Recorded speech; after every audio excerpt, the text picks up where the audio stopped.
जी। जी। अच्छा, एक और प्रमुख विषय मैं आपकी इस चर्चा में शामिल करना चाहूँगी कि एक आम आदमी को मान लीजिए कोई छोटी-सी चीज़ का सेवा दोष उसे लगता है, जैसे भी आपने जूते का ही एग्ज़ाम्पल लिया, उसको कुछ समझ नहीं आता है, कुछ उसका प्रोडक्ट सही नहीं है, तो उसको उसकी कंप्लेंट कराने के लिए, शिकायत दर्ज कराने के लिए क्या-क्या आवश्यक दस्तावेज़ चाहिए रहेंगे?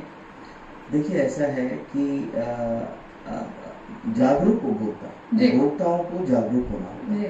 जागरूक किस रूप में होना होगा कि आपने मान लीजिए कोई हुँ, वस्तु खरीदी है, तो वस्तु खरीदी है तो उसका बिल अवश्य ले लें। हुँ, उसका नॉर्मली क्या होता है कि उपभोक्ता ठगा सा कम महसूस करता है कि ग्राहक ने कहा कि साहब आपके कुछ टैक्सेस हैं, हुँ, इस वजह से आप बिल नहीं लेंगे तो आपके लिए फायदे की हुँ, चीज रहेगी।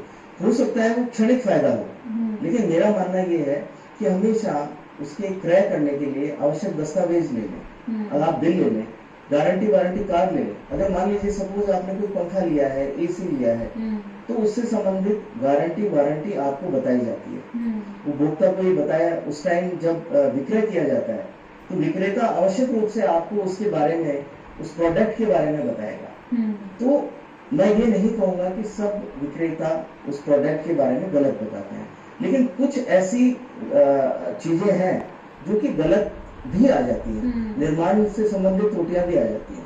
तो मान लीजिए अगर ऐसा है तो हम आवश्यक दस्तावेज ले लें, दस्तावेज में बिल आवश्यक रूप से ले लें।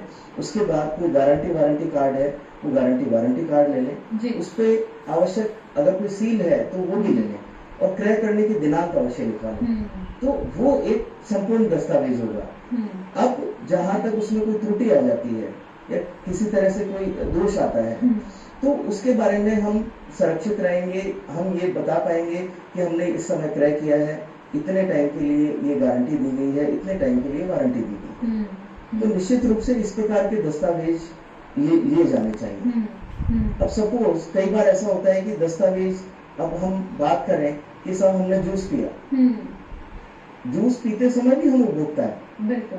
तो यदि ऐसी व्यवस्था है कि साहब किस प्रकार से लें, हुँ, तो आवश्यक नहीं है। कई चीजें इस तरह की है कि हम मौखिक रूप से भी साक्ष्य प्रस्तुत कर सकते हैं, हुँ, न्यायालय उस चीज को भी मानेगा। हुँ, अगर हम तीन व्यक्ति हैं, तीन व्यक्ति जाकर हम कहते हैं कि साहब इसमें ये त्रुटि हुई है। जी, हाँ, एक आप मैं एग्जांपल देता हूँ, जैसे आपने कोई पैक्ड फूड लिया जी, और वहीं आपने देखा कि इसमें कोई कचरा है। हुँ, सपोज किसी पेय पदार्थ की बोतल है, हुँ, उसमें कोई आपको कचरा नजर आ रहा जी, है, तो उसको देखिए, देख के आप उसको सूचित कीजिए। वो ये कहता है कि साहब अमूमन हमारे जो विक्रेता है, साहब मैं थोड़ी ना इसको देख पाऊंगा, ये तो निर्माण से संबंधित त्रुटि है। तो उसे आप ये जरूर कहिए, उसको खोलिए मत, उसको पैक रखिए। तो आप ऐसी शिकायत भी, इस शिकायत का भी निवारण ले सकते हैं कि साहब इस तरह मुझे त्रुटि, इन्होंने जो है पेय पदार्थ दिया है। हुँ, उसकी बाकायदा प्रयोगशाला में जांच भी की जाती है, हुँ, न्यायालय भी प्रयोगशाला में जांच कराता है। हुँ, सक्षम प्रयोगशालाएं हैं हर जिले में, हुँ, जिला स्तर पर गठित की हुई है। हुँ, तो आपको उसके भी अनुतोष प्राप्त होगा, हुँ, उसके बारे में भी आपको कंपनसेशन दिया जाएगा। उपभोक्ता को जागरूक होना बहुत आवश्यक है। बिल्कुल, बहुत अच्छी बात बताई आपने कि उपभोक्ता को जागरूक होना बहुत अधिक आवश्यक है।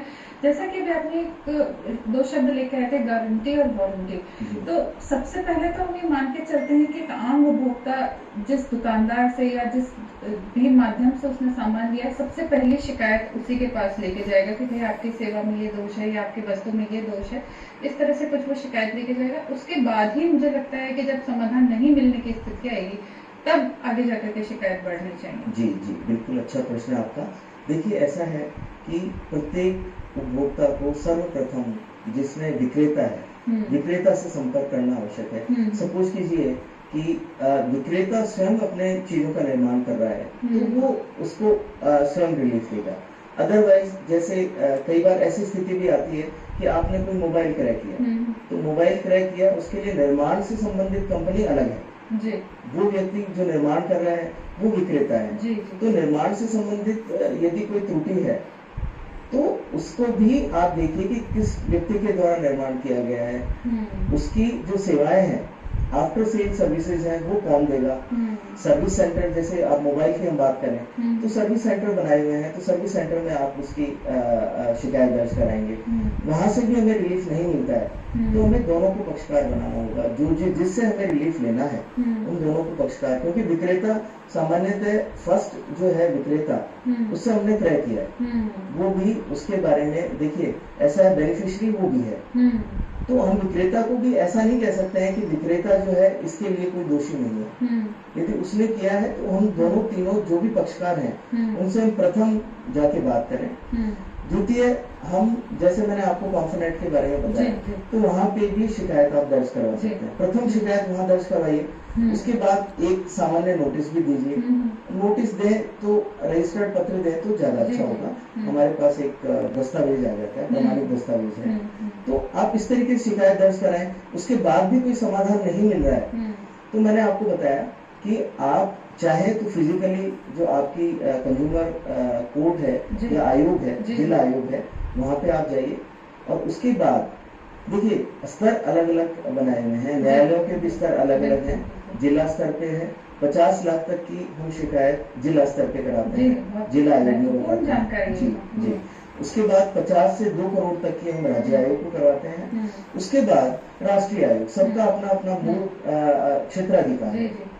हाँ, इसके बाद आप देखिए कि कोई अपील की व्यवस्था है, अगर मान लीजिए कहीं आपको अपील करनी पड़े तो राज्य और राष्ट्रीय आयोग है जी, लेकिन प्रथम शिकायत आपको जिला आयोग में करानी होगी। अच्छा, तो जैसे कि हम देख रहे हैं कि अभी फिलहाल हम चर्चा कर रहे हैं जब आमतौर पे एक व्यक्ति दुकान पे जाके सामान लेके आता है या सेवाओं का इस्तेमाल करता है, क्या कुछ नियम और कानून ऑनलाइन शॉपिंग के लिए भी हैं, क्योंकि आजकल तो ऑनलाइन शॉपिंग बेहद लोकप्रिय है। जी जी जी, देखिए ऐसा है कि ऑनलाइन शॉपिंग में हमें और भी सावधानी रखने की आवश्यकता है, क्योंकि हमारे पास